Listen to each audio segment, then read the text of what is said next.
barils de pétrole de l'Iran à l'étranger?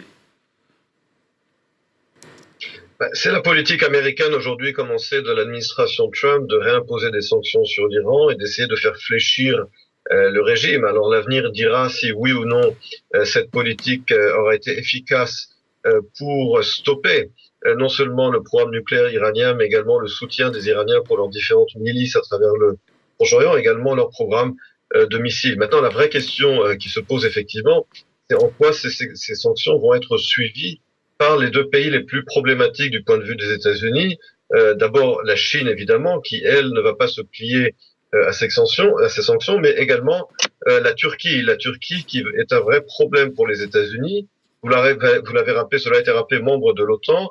Une Turquie sur laquelle l'administration Trump fait pression pour annuler ses achats de missiles antiaériens de la Russie. En fait, que pour un pays membre de l'OTAN, c'est quand même un geste de la Turquie qui est extrêmement problématique.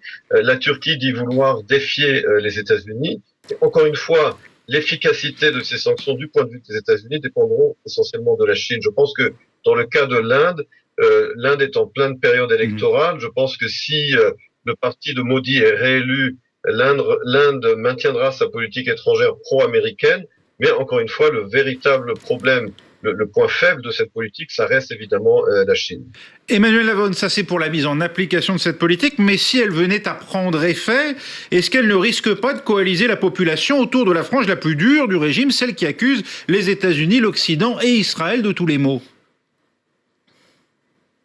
Vous savez, après l'accord sur le nucléaire en juillet 2015, les sanctions avaient été progressivement levées sur le régime iranien, eh bien, il y avait eu, avec le temps, l'argent n'avait pas été dépensé justement sur la population, et on se souvient de ces manifestations en Iran et à travers le pays contre le régime qui disait nous voulons que cet argent soit investi dans l'économie, dans les infrastructures, et pas vers le Hezbollah et les milices pro-iraniennes à travers le Proche-Orient. Donc je vous rappelle que lorsque les sanctions avaient été levées, la population elle-même n'en avait pas bénéficié, s'était révoltée contre ce régime théocratique en disant n'utilisez pas cet argent pour vos milices à travers le Proche-Orient, utilisez pour la population.